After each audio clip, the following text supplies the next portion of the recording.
Ok, bonjour, bienvenue à la séance d'information du bachelor en sciences alimentaires. Donc il est 18h30 et on va commencer cette séance d'information euh, à l'instant. Donc je vais peut-être introduire rapidement notre bachelor à l'aide d'une vidéo euh, que je vais vous présenter tout de suite.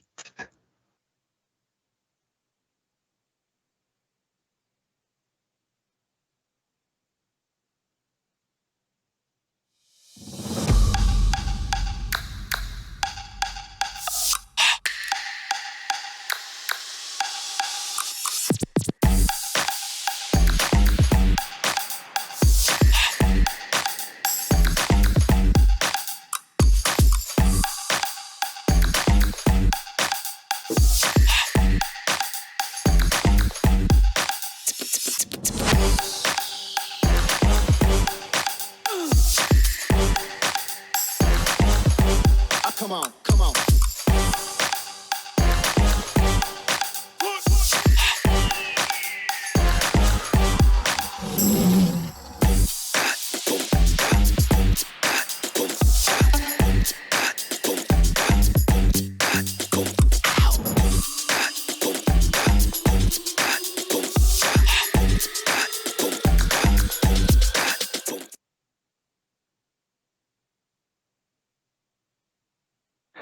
Parfait. Alors, un petit instant, on a eu un petit problème avec le son. Vous avez vu la vidéo. Euh, Elle ne contient que de la musique, donc vous avez vu, disons, l'esprit principal de la vidéo. Je vais juste repartager mon écran, comme ça vous permettra d'entendre le son correctement pour les prochaines vidéos. Donc, vous avez vu cette vidéo qui, comme vous venez de le voir, vous montre un petit peu que l'alimentaire est un véritable domaine d'avenir avec des sujets d'actualité et puis des challenges, disons, qui sont représentatifs des évolutions dans la société. Vous avez voilà, des défis économiques, des défis technologiques, des défis environnementaux, légaux, sociétaux, à prendre en compte, disons, dans le domaine de l'alimentaire. Euh, et puis là, j'ai quelques exemples, disons, à vous présenter de thèmes qui ont été traités récemment dans l'actualité. Vous voyez par exemple que le parfait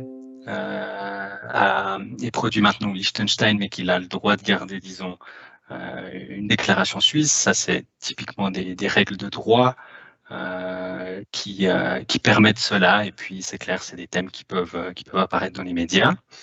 Euh, un autre sujet qui est vraiment d'actualité, la guerre en Ukraine. Là, on a un gros titre sur le fait que COP euh, élimine de ses assortiments des produits russes.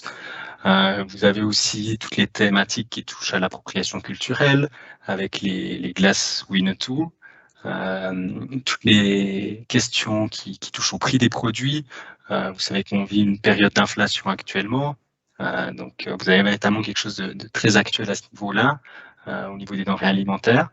Euh, Tout ce qui touche bien sûr au développement durable, avec l'interdiction probable de publicité sur des produits carnés, disons, qui ne respecteraient pas le bien-être animal. C'est une initiative qui a été déposée récemment et qui fait aussi la une des médias. À côté de ça, d'autres thèmes comme l'interdiction de certains additifs ou substances qui pourraient poser problème. Euh, des batailles, disons, par exemple là, entre COP et Mars pour des questions de marge. Et on voit que les grands distributeurs sont prêts carrément à éliminer des produits de grandes marques de l'assortiment ou une thématique qu'on voit ici avec les lapins au chocolat de Lindt qui ont pu obtenir une protection, disons, de cette forme-là pour éviter une copie de Lidl. Euh, et puis d'autres sujets aussi très technologiques, disons, par exemple la viande de culture, est-ce que c'est une révolution, est-ce que c'est une technologie qui va être rapidement accessible, ou est-ce que c'est une folie de techniciens dans des laboratoires. Donc, vous voyez véritablement que vous êtes, disons, intéressé, en vous intéressant à cette séance d'information sur le bachelor en sciences alimentaires, à une thématique qui touche l'entier de la société et une thématique d'avenir. Donc, c'est un peu ce qu'on voulait vous présenter là en premier lieu avec cette vidéo et puis ces quelques articles ou extraits d'articles euh, euh, que je viens de vous présenter. Donc, je vais rapidement peut-être m'introduire. Donc, moi, je vais vous présenter cette filière bachelor en sciences alimentaires. Je m'appelle Guillaume Egli, je suis enseignant en économie alimentaire ici à la Haute École bernoise, dans le département Havel où on vous propose ce bachelor en sciences alimentaires. Donc moi, j'ai aussi fait cette formation de bachelor et puis je suis extrêmement heureux de l'avoir faite parce que ça m'a permis au fond d'avoir un début de carrière très intéressant. J'ai pu travailler dans le category management chez Migros, j'ai pu travailler dans le product management chez Midor dans la fabrication de biscuits, où j'ai pu travailler avec la France, l'Espagne pour exporter les produits Midor, les biscuits à l'étranger. Et ça m'a aussi permis d'aller travailler, par exemple, en Afrique dans la transformation de produits du blé. Et là, c'est une thématique qui est aussi extrêmement liée à l'actualité brûlante avec les exportations de blé ukrainien en Afrique. Je pense que vous avez aussi entendu parler de ces thématiques-là. Donc, cette formation, elle m'a ouvert énormément de portes et puis ça me fait extrêmement plaisir de pouvoir vous la présenter aujourd'hui. Si vous avez des questions, particulièrement pour les personnes qui assistent à la séance sur YouTube, vous avez un chat à disposition dans lequel vous pouvez poster vos questions et puis je ferai un petit point régulièrement durant la présentation où je prendrai les questions et puis j'essaierai d'y répondre au mieux. Voilà. Donc, quelles sont les motivations au fond pour étudier les sciences alimentaires? Peut avoir, disons, une motivation à développer, à commercialiser des aliments innovants. On peut prendre comme exemple les substituts de viande ou les substituts de produits laitiers qui sont développés actuellement, qui répondent justement à une nouvelle demande. Vous pouvez vouloir éventuellement concevoir des processus de production durables. On sait que l'alimentaire est, disons, particulièrement pointé, disons, pour son impact sur la durabilité. Et, disons, les producteurs de denrées alimentaires doivent se poser ces questions. Vous pouvez vouloir assumer des responsabilités. Vous êtes peut-être déjà dans un métier, disons, de l'alimentaire avec une formation apprentissage. Et puis, vous êtes en contact peut-être avec des personnes qui ont plus de responsabilités et vous vous intéressez à ces postes-là. Ça peut être une motivation. Ou alors, vous pouvez aussi vouloir favoriser une alimentation saine. Donc, il y a véritablement un large panel de motivations qui peuvent vous amener à choisir cette formation. Et nous, notre but, c'est véritablement de vous offrir, disons, une formation qui permette de satisfaire toutes ces motivations. De manière générale, nous, on a identifié un petit peu les principales compétences dont vous aurez besoin dans le futur si vous travaillez dans l'industrie agroalimentaire ou dans la production de denrées alimentaires, aussi pour des petits producteurs. Puis, une des compétences clés, bien sûr, c'est de comprendre, disons, les besoins des consommateurs. Ils évoluent en permanence. Et ça peut être, par exemple, voilà, d'identifier des tendances chez les consommateurs qui rechercheraient, par exemple, des produits plus sains ou sans additifs pour pouvoir, disons, développer les produits de demain. L'autre aspect extrêmement important en termes de compétences, c'est d'avoir une vision globale de la chaîne de valeur. Si je vous prends un exemple, dans la production de fromage, de comprendre qu'est-ce qui se passe du producteur de lait en passant par le fromager, en passant par l'affineur et jusqu'au distributeur. D'avoir cette vue globale, disons, pour pouvoir proposer des solutions qui prennent en compte l'entier de la chaîne de production de valeur. Une autre compétence qui va devenir de plus en plus importante à l'avenir, c'est tout ce qui concerne la capacité à agir de manière entrepreneuriale. Par exemple, pour pouvoir lancer votre propre start-up ou pour pouvoir lancer des nouveaux produits, vous avez besoin de ces compétences entrepreneuriales. Une compétence qui est aussi qui sera extrêmement demandée, c'est tout ce qui concerne la durabilité.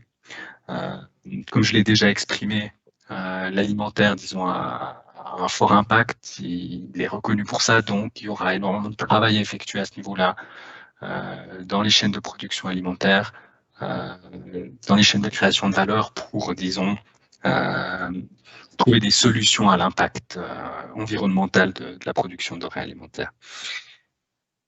Tout ce qui concerne aussi les technologies numériques, ça aussi, c'est des compétences qui vont vous être demandées à l'avenir. Là, on a aussi des exemples dans l'alimentaire avec la blockchain pour assurer, par exemple, la traçabilité des aliments et puis que vous puissiez pratiquement savoir quel est le nom du producteur de l'œuf qui est dans la recette du produit que vous avez acheté, ou par exemple l'impression 3D d'aliments qui est aussi issue d'une technologie numérique. Donc nous, on vous assure aussi une formation, disons, en lien étroit avec la pratique. L'idée, c'est vraiment que vous développiez ces compétences-là pour pouvoir, disons, être en mesure de les appliquer dans votre futur professionnel. Et on assure, disons, en vous développant ces compétences, de bonnes perspectives professionnelles d'une certaine manière, parce qu'on s'aligne véritablement sur sur les compétences qui seront demandées, disons, à l'avenir. Voilà. Après cette brève introduction, je vous présente un petit peu les points qu'on va discuter aujourd'hui. Donc, on a 1 heure qui est planifiée, ça pourra aller peut-être un petit peu plus vite. L'idée, c'est d'aborder ces sujets-là. Donc, pourquoi des études en sciences alimentaires? Quels sont, disons, les éléments clés de notre formation qui devraient vous intéresser ou qui pourraient vous intéresser pour choisir ce cursus-là. Ensuite, je vais vous détailler un petit peu comment se déroule le cursus, c'est-à-dire comment vous allez, quel chemin vous allez emprunter d'une certaine manière pour atteindre votre objectif d'avoir un bachelor en sciences alimentaires. Je vais vous présenter aussi notre institution, donc qui sommes-nous, la Haute École bernoise, mais particulièrement la HAPE. Et puis, quelques informations pratiques à la fin sur, par exemple, est-ce qu'il est possible de travailler à côté des études ou quelques détails, disons, administratifs, les conditions d'admission, ces choses-là, quoi. Donc, je vais peut-être faire un petit point début par rapport aux questions sur le chat. Il semble qu'il n'y a pas encore de questions, n'hésitez pas. On est vraiment là pour ça ce soir. Et puis, je réponds vraiment volontiers à toutes les questions. Donc, pourquoi les sciences alimentaires, au fond? Là, vous avez par exemple une image qui vous présente ces différents produits chocolatiers. Ils sont tous très différents les uns des autres. Au fond, qu'est-ce qui fait qu'un produit aura plus de succès qu'un autre? Qu'est-ce qui différencie d'une certaine manière ces différents produits? Si on commence au fond au début de la chaîne de valeur, ben, on a tout le secteur primaire avec l'agriculture, qui est la base au fond des sciences alimentaires. Et là, au fond, vous allez avoir toutes les problématiques et les questions qui se posent en termes de matières premières, d'achat. Donc, quelle qualité de matières premières vous souhaitez acheter? Est-ce que ces matières premières sont durables? Est-ce qu'elles sont éthiques? Dans le cas du cacao, c'est véritablement une question qui se pose avec différentes labellisations. Est-ce que le produit il répond, disons, à des santé, quel prix il a, quelles sont les conditions d'importation de ces produits? Vous voyez avec cet exemple du cacao, au fond, qu'il y a énormément de questions qui se posent déjà pour quelqu'un qui étudie sciences alimentaires au début de la chaîne de création de valeur.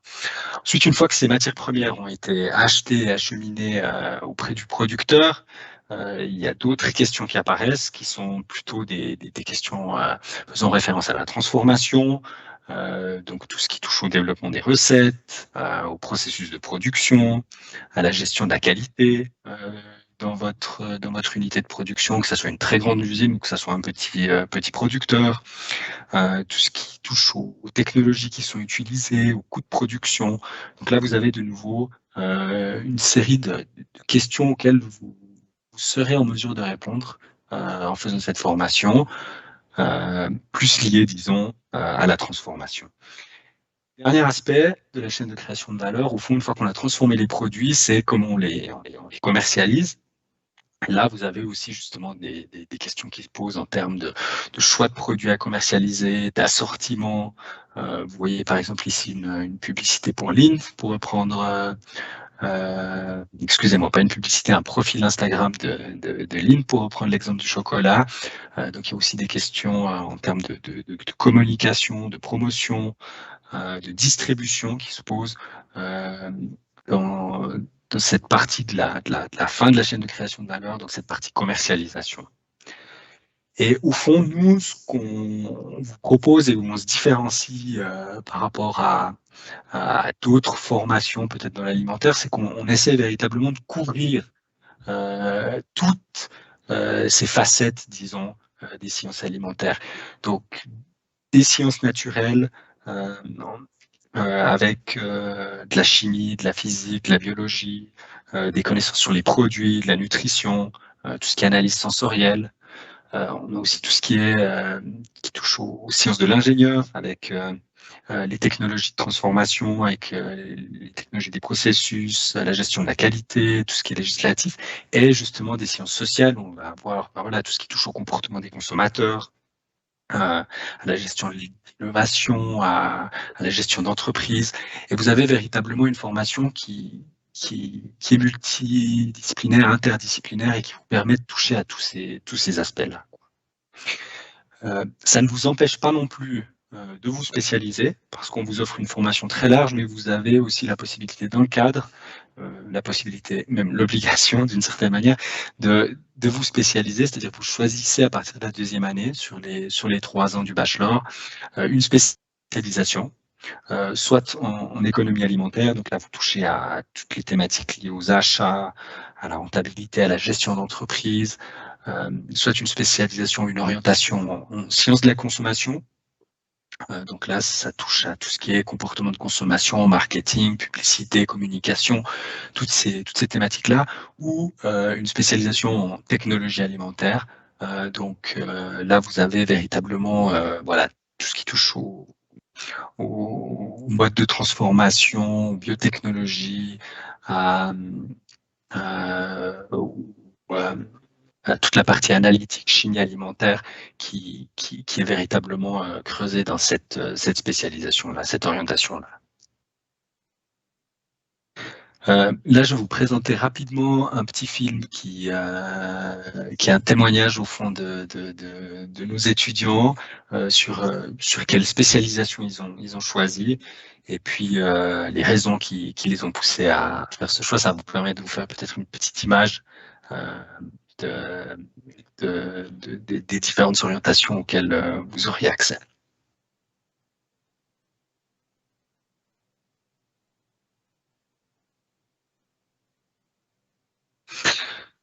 Donc j'ai toujours un problème avec le son, vraisemblablement, mais vous avez les sous-titres en français. Donc vous devriez pouvoir lire. Euh,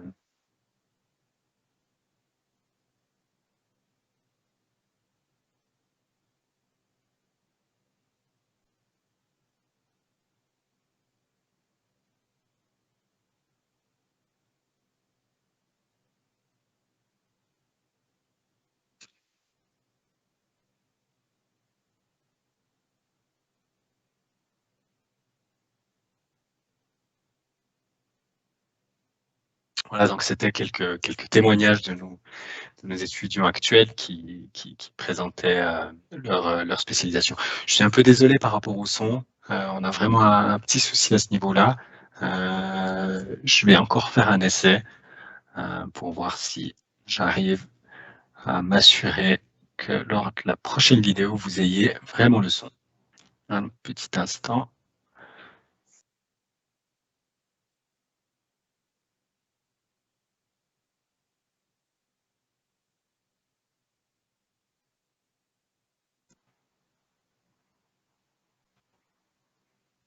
Voilà. Je vais faire un petit check aussi au niveau du chat. Donc, pour l'instant, on n'a pas de questions. N'hésitez pas, je le répète, je fais un petit point, disons, entre chaque bloc. Si vous avez des questions sur pourquoi les sciences alimentaires, sur ce que je viens de vous présenter, n'hésitez pas, je peux aussi répondre après. Il ne faut vraiment pas vous gêner, on est vraiment là pour ça aujourd'hui. Voilà. Donc là, on va discuter un petit peu du cursus. Donc, je vous présente, disons, sur ce slide, le cursus. Donc, sur la gauche, vous avez les différents semestres. À chaque fois, il y a 2 semestres par année. Donc, vous avez 3 ans et 6 semestres. Et puis, vous voyez au fond la répartition des différentes thématiques, des différents blocs qui s'étalent sur la droite au niveau des 3 ans, quoi. Tous les blocs en vert, au fond, sont des blocs qui sont disons, à destination de tous les étudiants qui vont faire un bachelor en sciences alimentaires. Donc là, vous avez des modules qui concernent, disons, le savoir de base sur les denrées alimentaires, des modules de sciences naturelles, biologie, chimie, physique. Vous avez des modules qui concernent le travail scientifique. Comment est-ce que je rédige un travail scientifique, un rapport scientifique? Comment est-ce que je travaille de manière scientifique en respectant les standards scientifiques?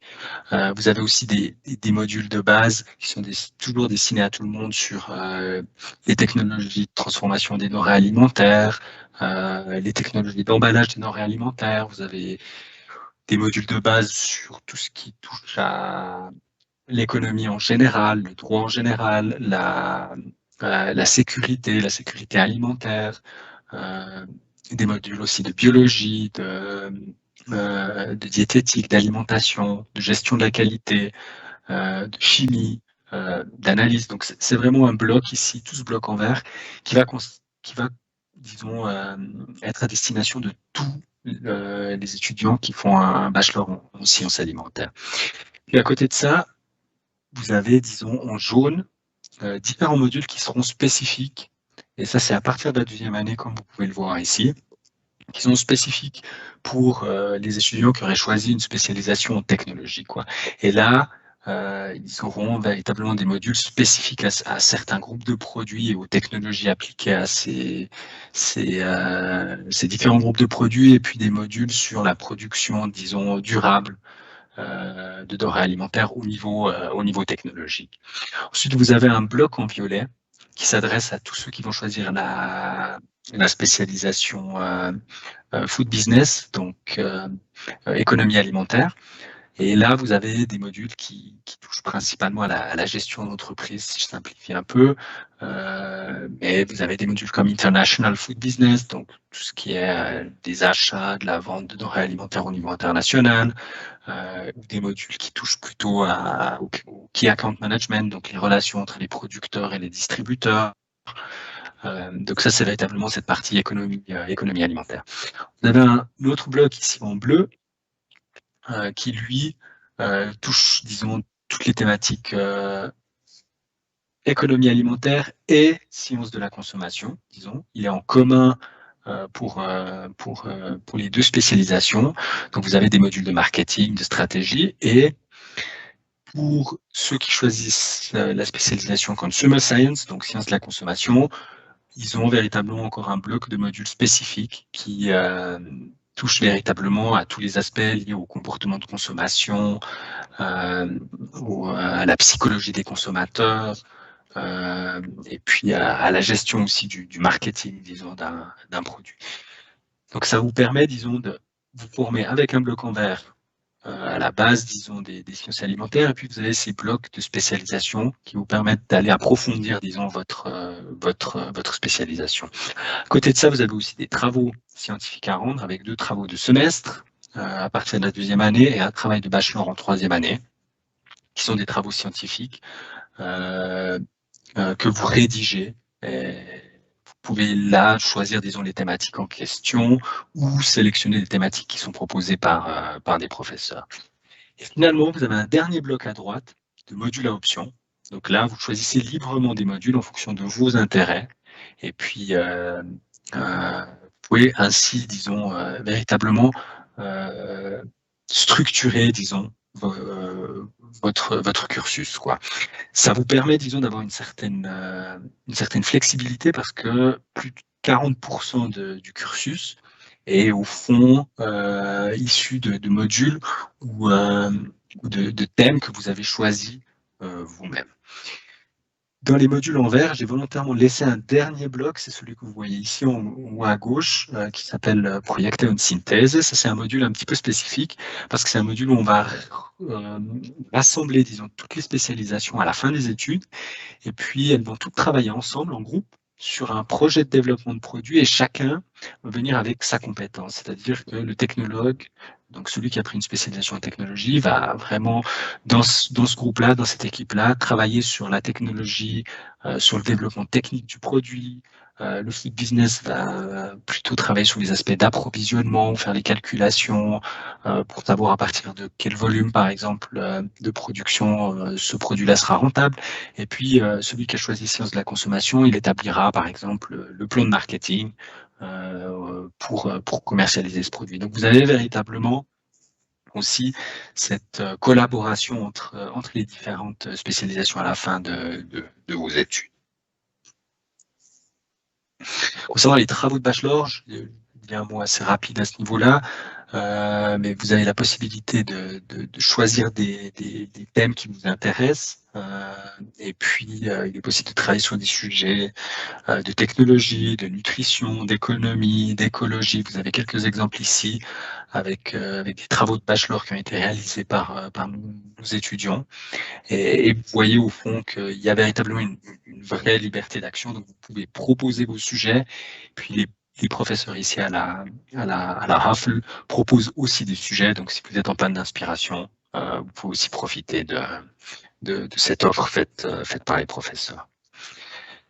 À côté de ça, on propose aussi des minors. Donc, sur le slide où je vous ai présenté la structure du cursus, vous avez vu que vous aviez des modules à option. Donc, il y a des modules que vous pouvez choisir vous-même. Il y a tout un bloc. Et si vous n'avez pas envie de choisir des modules individuellement, vous pouvez choisir un minor. Un minor, c'est au fond un paquet de modules à option. Et vous choisissez ce paquet-là. Vous devez réaliser tous les modules dans ce paquet-là, mais en contrepartie, ce que vous avez, c'est une certification dans un domaine précis, en plus de votre bachelor en sciences alimentaires. Donc, vous pouvez par exemple choisir un minor en enseignement et conseil, et puis ça va vous préparer, disons, à l'enseignement dans les écoles professionnelles ou dans les formations pour adultes dans le secteur agricole, forestier ou alimentaire. Et grâce à ces minors, en plus de votre bachelor en sciences alimentaires, vous avez une certification qui vous est ajoutée. Il existe aussi un minor en entrepreneurship, donc là c'est vraiment pour vous préparer aux fonctions de direction dans les entreprises, au lancement d'entreprises, de start-up. Donc c'est vraiment tout ce qui touche à la gestion d'entreprise. Vous avez un minor en nouvelles technologies, qui vous prépare, disons, à la gestion et à l'utilisation des innovations numériques et puis des techniques du futur. Là, vous voyez par exemple de l'impression 3D, je vous ai parlé aussi de blockchain. C'est des sujets que vous pouvez approfondir, disons, au niveau de ce minor. Et puis, un dernier minor qui concerne toutes les thématiques liées au changement climatique et à l'utilisation durable des terres. C'est aussi un sujet qui est particulièrement intéressant et d'actualité, dans lequel vous pouvez obtenir une certification. Donc je répète, ces minors, ils vous permettent, en plus de votre bachelor, d'avoir une certification supplémentaire. Voilà, donc je vais encore vous présenter une dernière vidéo en espérant que le son passe bien.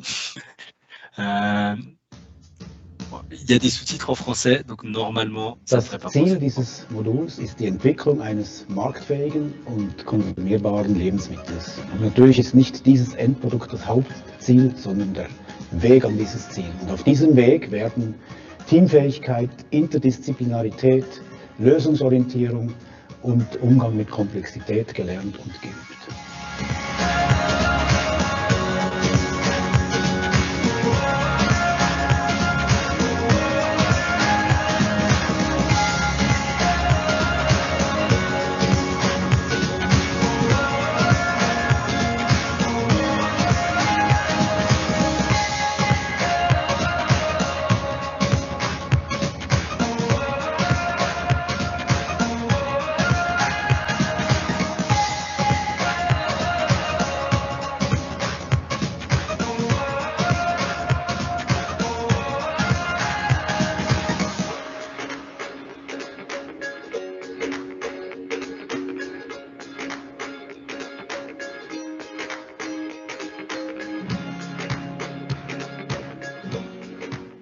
Was sehr spannend an diesem Modul ist, dass die verschiedenen Vertiefungsrichtungen von Lebensmittelwissenschaften nach 5 Semestern wieder zusammengeführt werden und das ganze Know-how, das man sich in dieser Zeit angeeignet hat, umgesetzt wird. Das heisst nicht am Schluss das Produkt in der Hand, dass das ganz anderes Gefühl ist als beispielsweise Arbeit schreiben.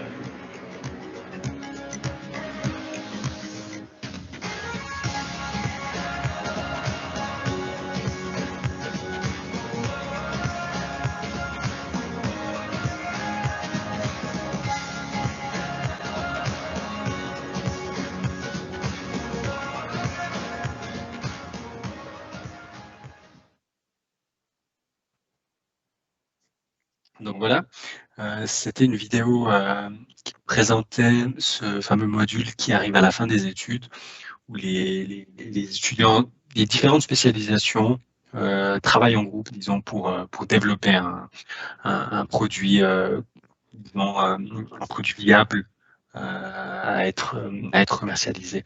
Je m'excuse un petit peu par rapport à la qualité du flux sur YouTube.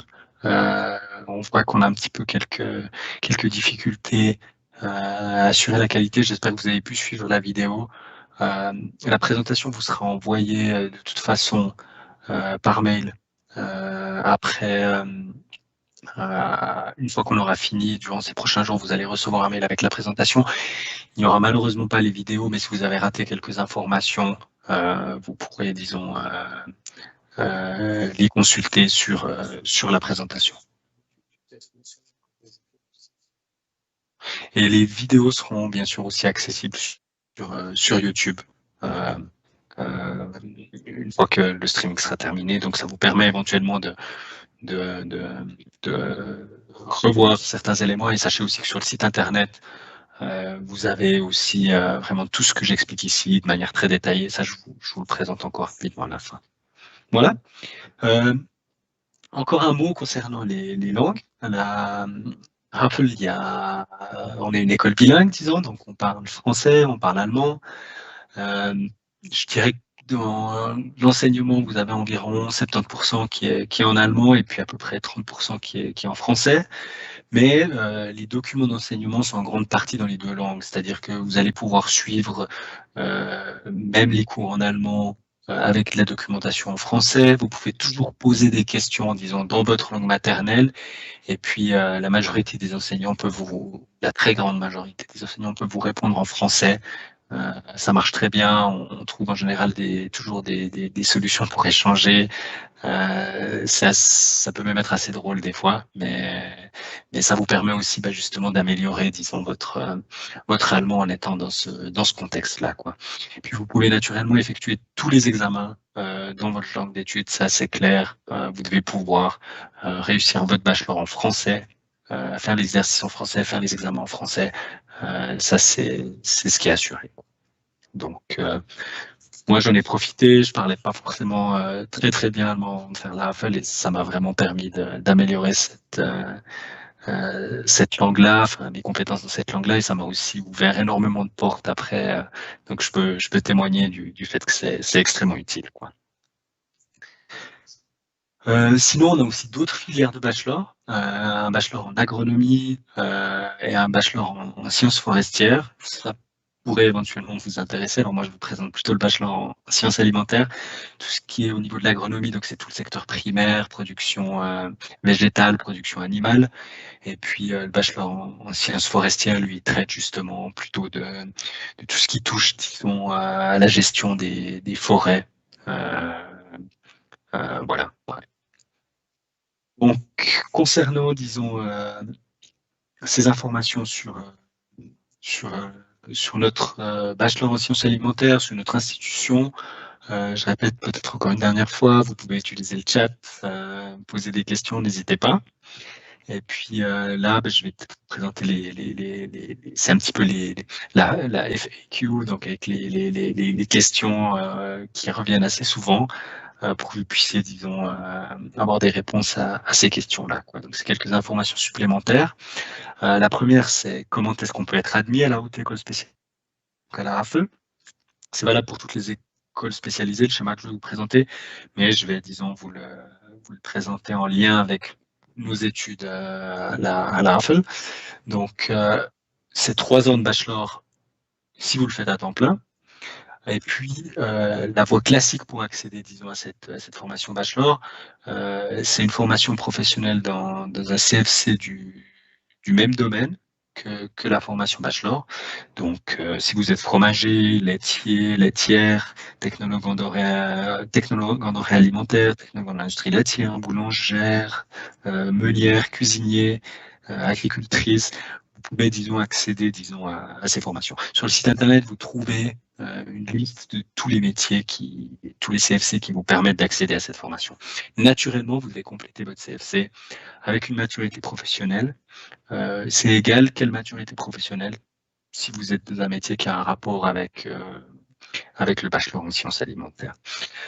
Je vais revenir après sur les maturités professionnelles parce que si vous n'en avez pas encore fait, on vous conseille plutôt certaines maturités professionnelles qui préparent, disons, un petit peu mieux aux thématiques du bachelor en sciences alimentaires. La deuxième voie pour accéder, c'est des métiers appris par CFC avec un certificat fédéral de capacité, mais qui ne sont pas en lien avec les sciences alimentaires. Donc là,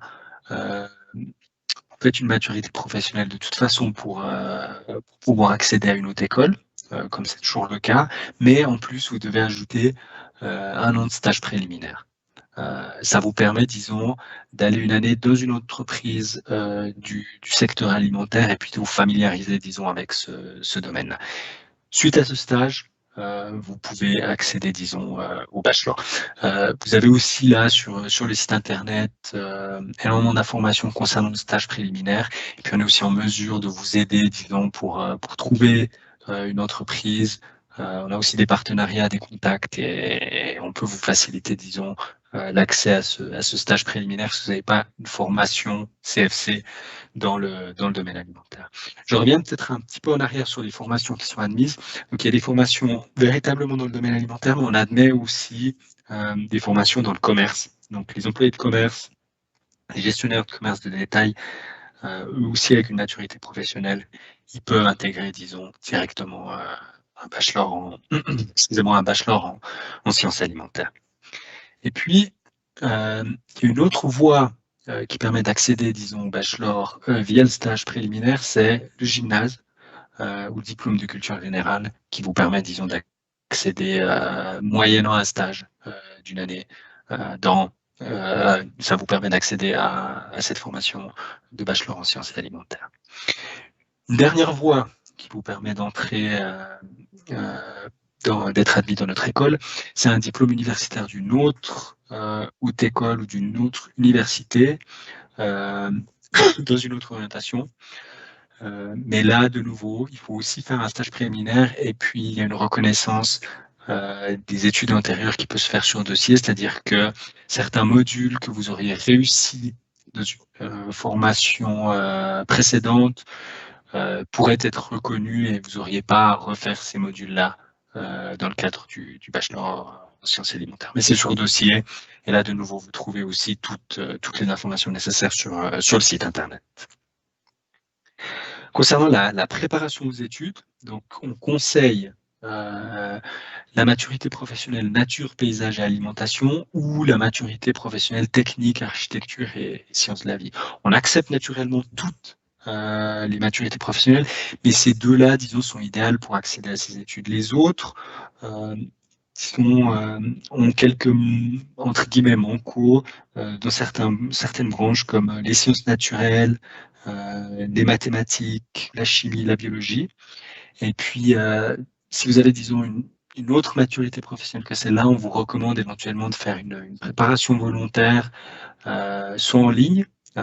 Donc en ligne, on vous propose des tests, des exercices et corrigés, et puis on vous recommande quelques ouvrages. C'est quelque chose que qui vous est mis à disposition à partir du mois d'avril si vous vous inscrivez à cette filière-là, et vous pouvez volontairement, disons, vous former et rattraper d'éventuelles lacunes en biologie, en chimie ou en mathématiques.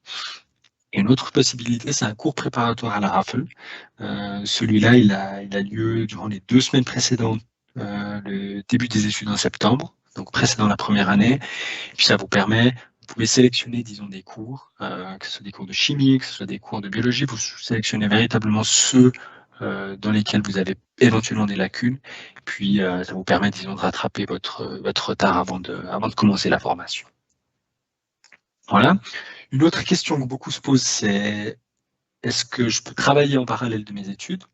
Donc c'est possible. Nous, ce qu'on garantit, c'est que vous avez des cours présentiels 4 jours dans la semaine et que vous avez un jour normalement à disposition. On ne peut pas vous garantir quel jour. Et puis, il faut aussi savoir que le calendrier change chaque semestre.